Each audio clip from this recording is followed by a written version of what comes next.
Salut à tous, c'est Recomaster, j'espère que vous allez bien. Et aujourd'hui, je suis très heureux de vous retrouver pour un nouveau concept sur la chaîne que j'ai nommé « Choisir, c'est renoncer ».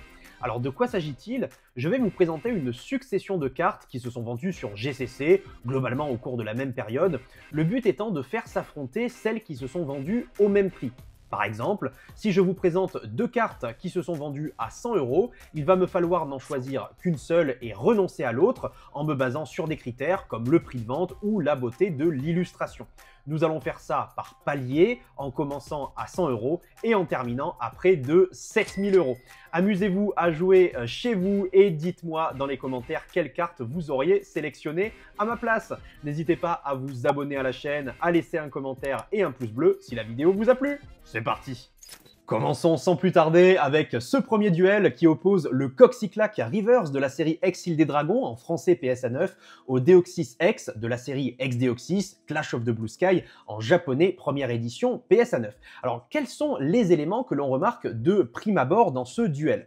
Eh bien déjà la différence de rareté. Et oui, Coxyclac n'est que Pop 2 en PSA 9, alors que Deoxys est Pop 82. Alors qu'est-ce qui peut expliquer une telle différence? Vous le savez, évidemment, PSA ne grade le français que depuis 2 ans et demi, alors qu'en ce qui concerne les cartes japonaises et anglaises, eh bien, il les grade depuis Mathusalem, hein, depuis le tout début, il n'y a aucun souci. En français, il grade le set de base aussi depuis le tout début, c'est l'exception qui confirme la règle, mais en ce qui concerne les autres séries du TCG postérieurs au set de base, vous le savez, c'est assez récent, mine de rien, en ce qui concerne le français. Ceci dit, Pop 82, ça peut sembler beaucoup, mais c'est pas tant que ça. Hein, on rappelle, c'est une ex du bloc X, hein, le Deoxys, donc c'est quand même un élément assez rare. Hein, quand vous avez cette carte dans un booster, vous êtes content quand même. Hein. Et pourtant, Pop 82, pourquoi je dis que c'est pas énorme? Eh bien parce que les cartes japonaises sont très bien produites, il ne faut pas l'oublier. Donc quand elles sortent de booster, de manière générale, elles ont une qualité d'impression qui est telle que lorsque vous les envoyez à la gradation, vous pouvez quand même aisément espérer un PSA 9 ou un PSA 10. Donc, mine de rien, 82 pour une carte qui est sortie en 2004, qui a donc plus de 20 ans, c'est pas non plus énorme. Hein, ça reste quelque chose de tout à fait cohérent. Surtout lorsque l'on connaît la rareté du bloc X japonais, c'est vraiment très très rare. Hein. Aujourd'hui, des boosters et des displays Clash of the Blue Sky, hein, donc la traduction eh bien, du nom japonais de la série X-Deoxys, il y en a vraiment très peu en circulation. Il y en a vraiment très peu, c'est particulièrement rare. C'est le cas d'autres séries hein, comme Dragon Frontiers, Île des Dragons et plein d'autres dans le bloc X. Voilà, c'est vraiment une très très très grosse rareté, il ne faut pas l'oublier. Maintenant, ce duel, vous le savez, il comprend la partie rareté, mais il comprend aussi la partie esthétique. Et je pense que c'est là où, de mon côté, ça va jouer. D'un côté, nous avons donc le Deoxys illustré par Mitsuhiro Arita, qui est absolument magnifique, j'adore cette illustration. Et de l'autre, on a le Coxyclac qui a été illustré par Hajime Kusajima. Kusajima, j'aime beaucoup ses dessins, ils sont absolument magnifiques. Alors ici, on n'a pas vraiment les teintes violettes qu'on retrouve habituellement sur les dessins de Kusajima, dans le fond de l'illustration, dans le décor notamment, mais c'est pas mal, justement. Je trouve ça vraiment très très bien parce que ça change, ça montre que eh bien, ce sont des dessins qu'on n'a pas forcément l'habitude de voir, avec ici le bleu et le rouge hein, qui rentrent un petit peu en contradiction. Ce sont les couleurs dominantes sur ce Coxyclac, et je trouve que ça va très bien, notamment avec le type acier de Coxyclac. Donc ici, il est espèce delta, il s'est pris les rayons au long, hein, vous connaissez l'histoire, il a changé de type, et donc on a ce côté métallique, hein, ce côté gris, qui va particulièrement bien, je trouve, avec le rouge et le bleu. Et puis surtout, ce qui va vraiment jouer dans mon jugement ici, c'est le fait que sur le bloc X occidental, eh bien, on a des reverse. Et oui, pour ceux qui ne le savaient pas, en ce qui concerne le bloc X japonais, les reverse n'existent pas. Ils n'ont pas de stamp, ils n'ont pas de reverse.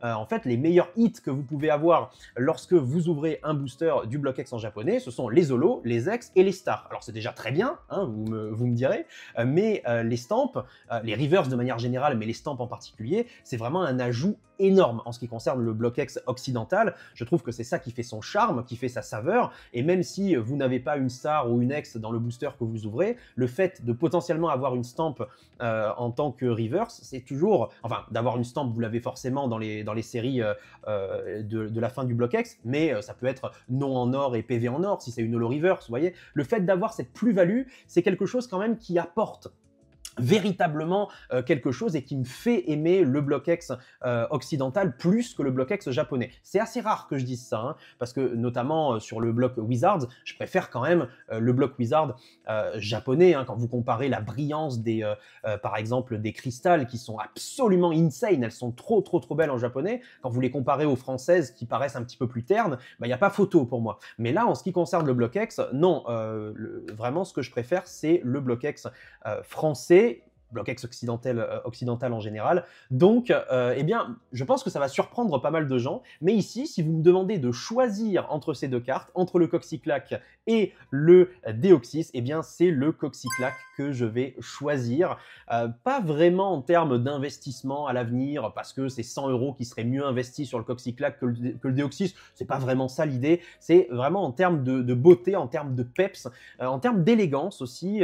C'est une illustration qui prend des risques, qui est différente, voilà, qui évoque plus de choses chez moi que ce Deoxys, qui a pourtant été dessiné d'une main de maître par Mitsuhiro Arita, mais il manque un fond, hein, comme 99% des ex du BlockX qui sont très belles. Les Pokémon sont très puissants dans une pose, une posture vraiment stylée, mais derrière, ça manque d'un fond. Alors parfois, vous avez des spirales qui sont très jolies, mais là, en l'occurrence, je trouve que le fond est un petit peu terne. C'est juste un voile blanc derrière le Deoxys qui, moi, de mon côté, ne m'évoque pas grand-chose. Voilà, donc les deux cartes ont été vendues le même jour, le 2 février. Donc vous voyez, on ne peut pas dire il y a eu un mois d'écart, 2 mois d'écart. Non, les cartes se sont vendues à 100 € le même jour. Voilà, donc c'est vraiment une comparaison qui tient la route en termes de date, en termes de timeline. Donc n'hésitez pas à me dire ce que vous auriez choisi comme carte à ma place, mais contre toute attente, je vais ici choisir le Coxyclac pour les raisons que je vous ai énoncées. On continue avec un nouveau palier, cette fois-ci 300 €. Et là, c'est un duel au sommet entre le Ptera V Alternate de la série Origine Perdue et le Reshiram Ezekrom GX Escouade, hein, tout simplement, de la série Eclipse Cosmique.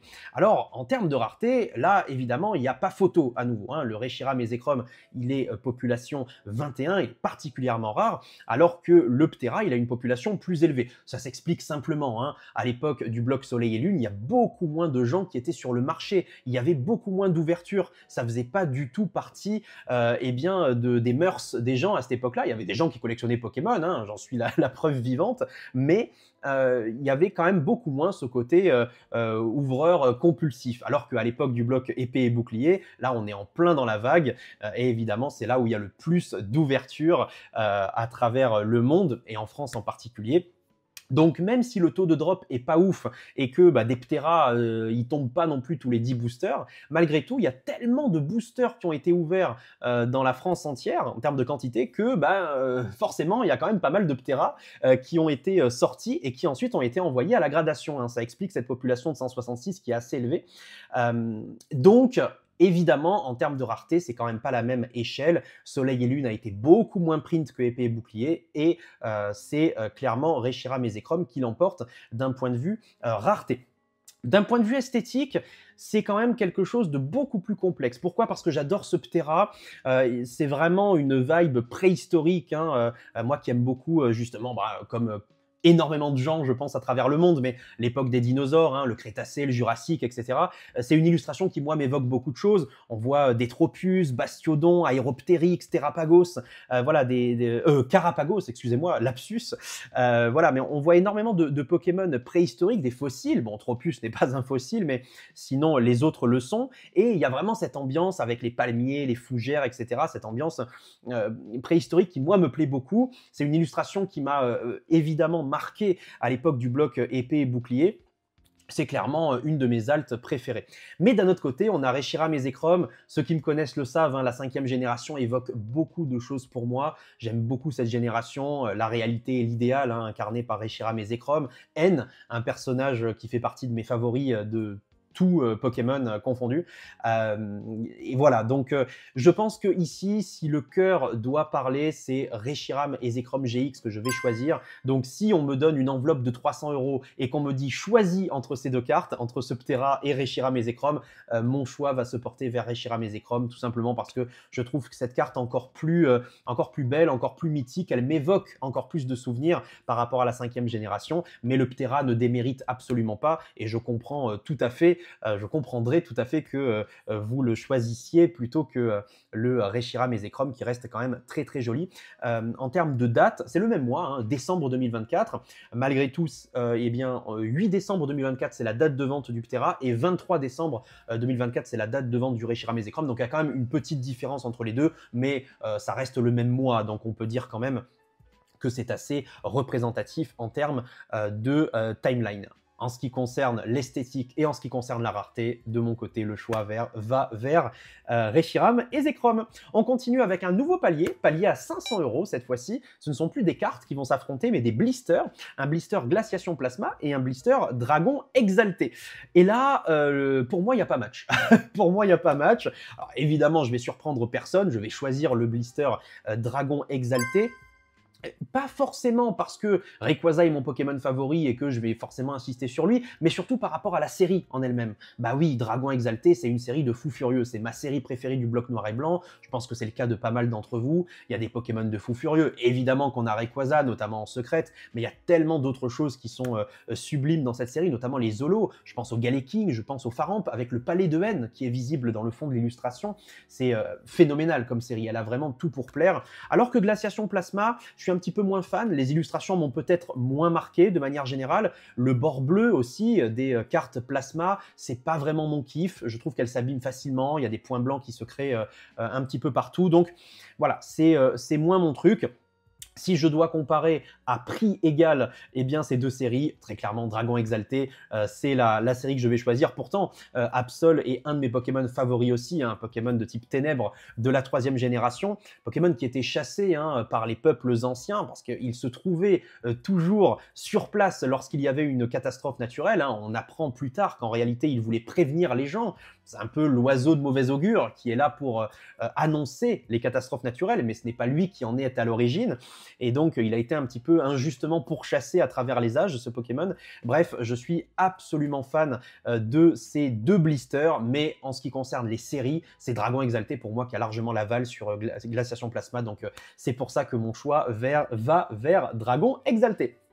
Ensuite, nouveau duel, très difficile celui-ci, le duel à 800 € entre le Raikou holographique de Néo Révélation et le Deoxys X de XDeoxys. Ah, c'est vraiment très compliqué comme choix.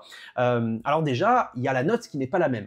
PSA 9 pour le Raikou, PSA 8 pour le Deoxys.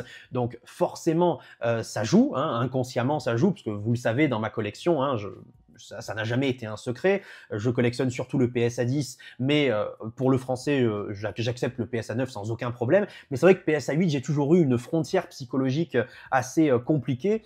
Pas mal de gens qui me tapent dessus à cause de ça, je suis vraiment désolé, c'est déjà excellent comme note, c'est du Nier Mint Mint PSA 8, c'est très très très bien, c'est juste moi, mes tocs, c'est moi qui suis en tort là-dedans, mais j'ai toujours eu du mal avec le PSA 8 malheureusement. Bref, là on n'est pas forcément là pour ça, ce qui nous intéresse c'est la rareté et l'illustration, l'esthétique de la carte. Et ici, eh bien, il y a quelque chose qui va jouer. Et ce qui va jouer, c'est que Néo Révélation, c'est ma série préférée du bloc Wizard. Et oui, ceux qui ont vu ma vidéo sur mes séries préférées all-time et les séries préférées Wizards en particulier le savent. Néo Révélation, j'ai un énorme coup de cœur pour cette série. Le Léviator Brillant, c'est ma carte préférée de tout le bloc Wizards. Et en termes d'holo, il faut dire que je suis trop fan des cartes. Alors là, c'est du Sugimori.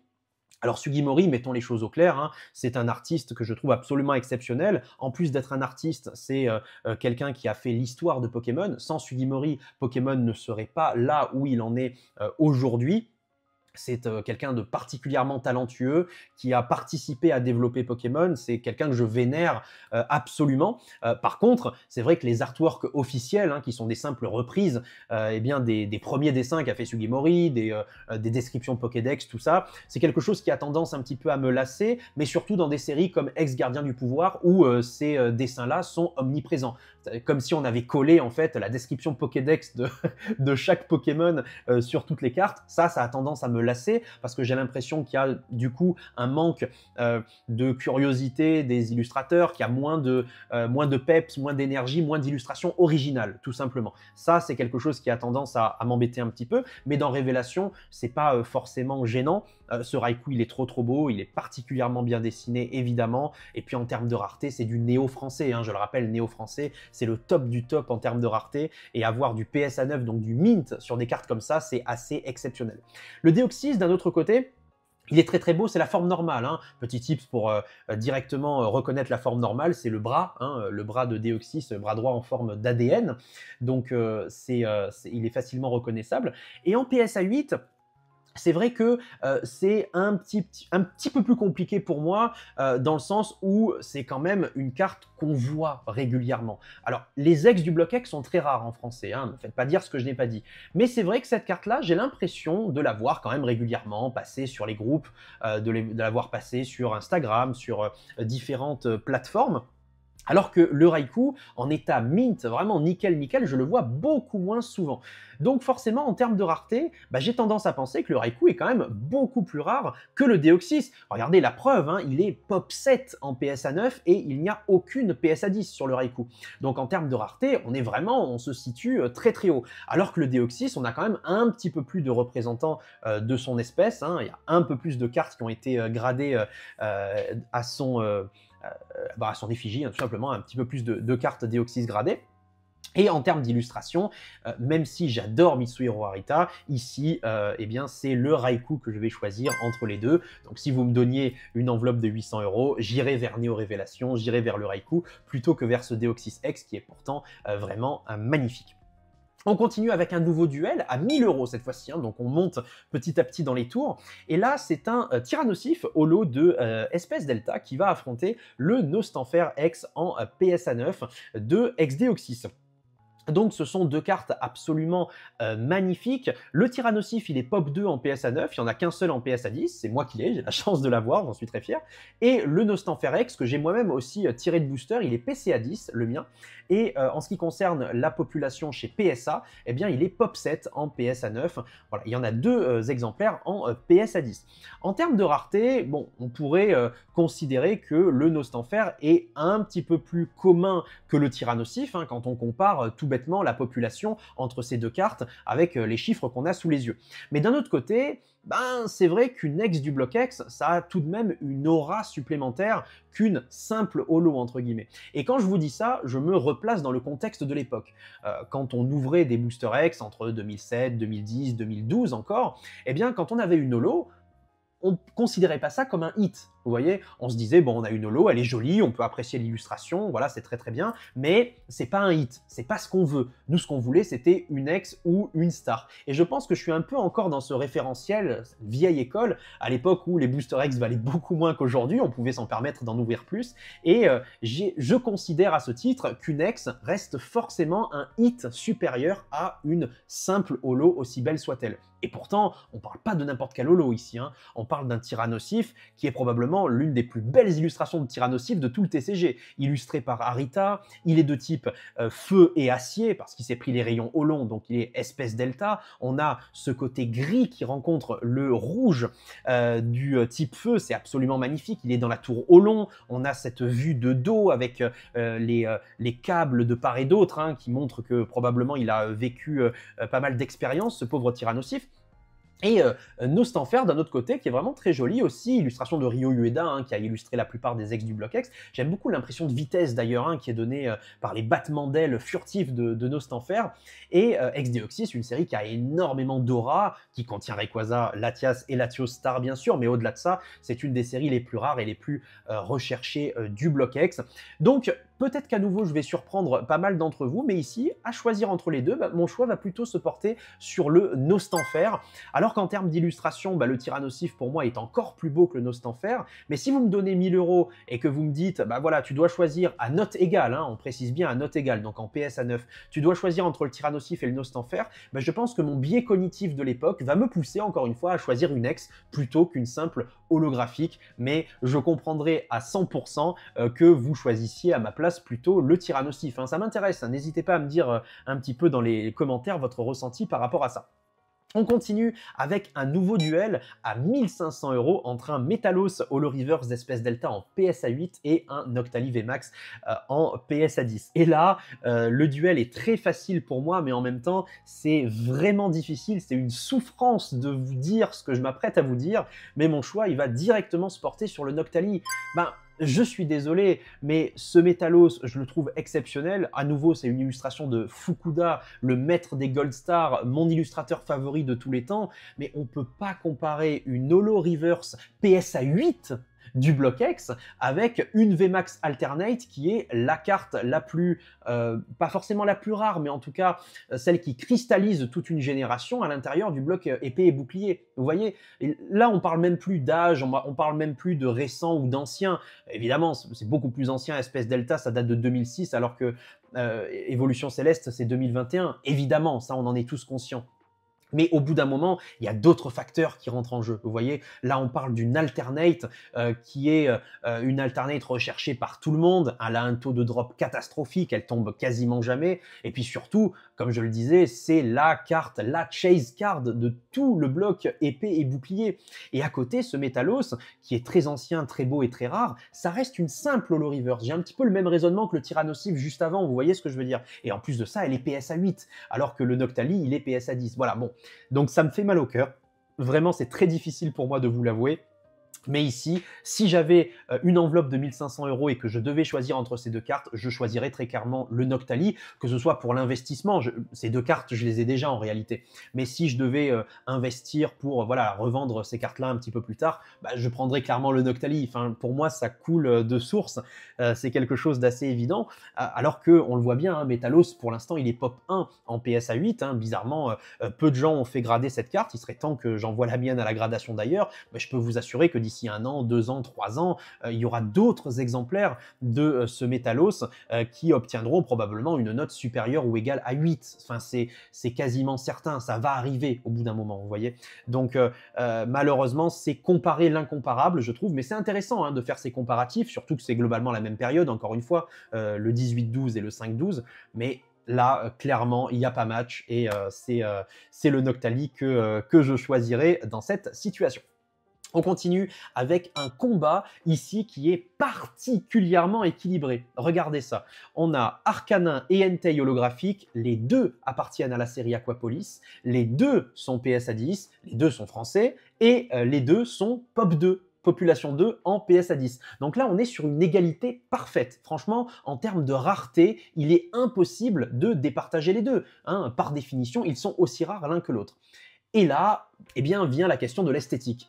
Et si vous me demandez mon avis par rapport à l'esthétique, c'est Entei qui l'emporte tous les jours de la semaine. Voilà, très clairement, le Arcanin, il est très joli. C'est un style un petit peu cartoonesque hein, qu'on retrouvait pas mal à cette époque-là du Block Wizard. Très sympathique, mais le Entei, c'est le jour et la nuit. Déjà, il a été illustré par Atsuko Nishida, qui est mon illustratrice préférée du TCG Pokémon, avec ses couleurs pastel, cette luminosité, ce flou artistique hein, qu'on peut voir sur l'illustration. Bref, la carte a tout pour plaire, elle est absolument mythique et clairement, si je devais choisir entre les deux, mon choix irait directement sur Entei. Si on me donnait 2100 €, c'est celui-là que je choisirais directement.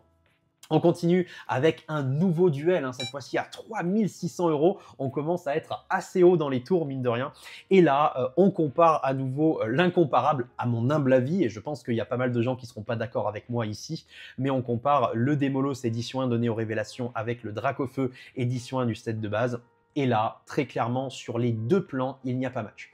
Déjà, voyons ce qu'il en est du plan de la rareté. Le Démolos, il est pop 1. Alors attention, on parle ici d'une carte qui est CCC 9. Hein, quand on a des holographiques françaises de Néo Révélation édition 1 en état mint, bon, il y a beaucoup de gens qui n'ont pas le déclic d'envoyer à CCC. Moi, personnellement, je l'aurais envoyé à PSA. Il y a des gens qui peuvent l'envoyer chez PCA. Il y a d'autres personnes qui peuvent l'envoyer chez CCC. Voilà, donc quand on a une carte qui est pop 1 chez CCC, ça ne veut pas dire qu'elle est pop 1 en réalité. Hein. Bien sûr, je connais d'autres exemples de Démolos édition 1 qui circulent, que ce soit chez PSA ou chez PCA. La carte est très rare, mais pas à ce point, hein. On en a quand même d'autres qui sont en circulation. Mais bref, ça reste une rareté absolue. Et d'un autre côté, on a un Dracofeu édition 1 du set de base qui est pop 245. Alors oui, PSA grade le set de base français depuis le tout début. Malgré tout, bon, c'est des cartes qui sortent souvent de booster, hein, on va pas se mentir. Eh bien, il y a une holo tous les 3 boosters set de base. Il y a 16 holos dans le set de base, moins une avec le Macogneur. Donc voilà, forcément des Dracofeu. Il y en a beaucoup qui sont sortis par le passé. Il y en a qui continuent à sortir aujourd'hui encore et d'autres qui sortiront demain. Donc voilà, c'est pas non plus la carte la plus rare de tous les temps. Elle est mythique, elle est dessinée par Arita. C'est la carte qui cristallise, qui symbolise notre TCG Pokémon. Mais en termes de rareté, il n'y a pas match avec le Démolos. Très clairement, l'édition 1 sur Néo et en particulier sur Néo Révélation, il n'y a quasiment rien de plus rare dans tout le TCG français, hein. Je vous le dis assez régulièrement dans les vidéos, c'est vraiment une rareté absolue, que ce soit en carte ou que ce soit en booster.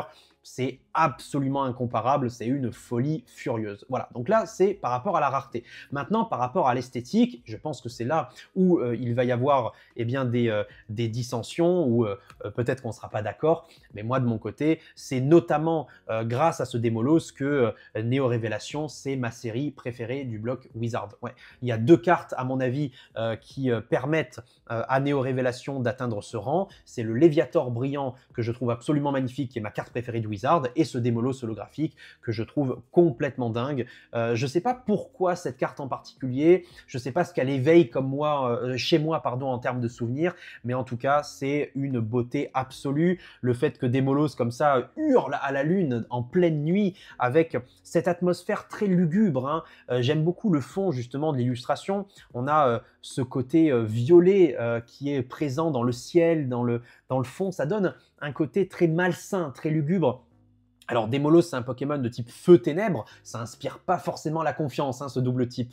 Mais au-delà de ça, il est capable aussi d'utiliser des attaques poison comme purée de poids, toxique. Ses crocs sont empoisonnés également, hein. Donc ce côté violet, ça peut rappeler aussi cette atmosphère empoisonnée et assez malsaine. Moi, c'est quelque chose qui me plaît beaucoup, avec son fameux cri qui rappelle celui de la faucheuse, hein, donc l'allégorie de la mort. À nouveau, c'est une symbolique qui, moi, me plaît beaucoup. Et puis le dessin en lui-même du Démolos qui est complètement dingue, illustré par Arita, hein, comme le Dracofeu. Mais voilà, c'est une carte qui m'a tellement marqué. Je pense que vous avez compris là où je voulais en venir. Que ce soit en termes de rareté ou que ce soit en termes d'esthétique, mon choix va directement se diriger vers Démolos. C'est mon illustration favorite et je la préfère largement par rapport au Dracofeu. Mais si vous choisissez le Dracofeu, il n'y a aucun problème, bien au contraire. Les amis, nous arrivons déjà au tout dernier duel de la journée à 6 750 € entre le Lugia X de Force Cachée et le Florizard X de Rouge-Feu-Vert-Feuille. Alors, il y a un atout pour le Florizard que n'a pas le Lugia, c'est qu'il est PSA 10. Ah oui, hein, PSA 10 sur le Florizard, c'est quand même une sacrée note. PSA 9 ici sur le Lugia, que j'ai aussi en PSA 9 d'ailleurs, et les deux sont partis pour 6 750 €. Malgré tout, mon choix va se porter sur le Lugia. Voilà, parce que c'est une carte qui est mythique. Déjà, X-Force Cachée, c'est ma série préférée, donc c'est déjà un point pour le Lugia. L'illustration, c'est une illustration d'Hikaru Koike, quelqu'un qui utilise beaucoup le clair-obscur. On le voit ici, hein, on a ce blanc et ce noir qui se confrontent. Moi, j'aime beaucoup les illustrations de Koike parce qu'à chaque fois, on a ce côté menaçant des Pokémon qui ressort. Et c'est ce qu'on attend d'une carte X. Pour moi, en tout cas, hein, c'était le but des cartes X, qu'elles soient menaçantes, avec une posture, une pose particulièrement à leur avantage, impressionnante, hein, qui domine presque le spectateur. Et c'est tout ce que j'aime avec ce Lugia, cette attaque explosion élémentaire, hein, qui me rappelle beaucoup le Lugia de Neo Genesis. Je trouve cette carte complètement dingue avec cette spirale argentée à la fois blanche et noire dans le fond de l'illustration. Voilà, pour moi c'est mythique, c'est une carte qui a marqué le bloc X, qui est peut-être dans le top 2, top 3 des plus belles cartes, pas forcément des plus belles, mais en tout cas des plus recherchées et des plus marquantes de la série X-Force Cachée. Et puis d'un autre côté, on a Florizarre qui est un starter illustré par Ryo Ueda, très talentueux aussi, qui a illustré la plupart des ex du bloc X. En plus de ça, la carte est PS à 10 comme je le disais, donc c'est un atout supplémentaire. Mais pour moi, il y a pas match. Si je dois comparer les deux, mon choix va directement sur le Lugia qui m'a beaucoup plus marqué que le Florizarre. Si j'avais cette somme, 6750 €, c'est clairement vers le Lugia que mon choix se porterait. Merci à tous d'avoir suivi cette vidéo. J'espère vraiment que vous l'avez appréciée. N'hésitez pas à me dire vos retours dans les commentaires. Si ça vous a plu, on pourra décliner ce format. En tout cas, je vous souhaite le meilleur et puis prenez soin de vous. À très vite et merci à vous pour votre soutien surtout. Allez, à la prochaine. Ciao tout le monde.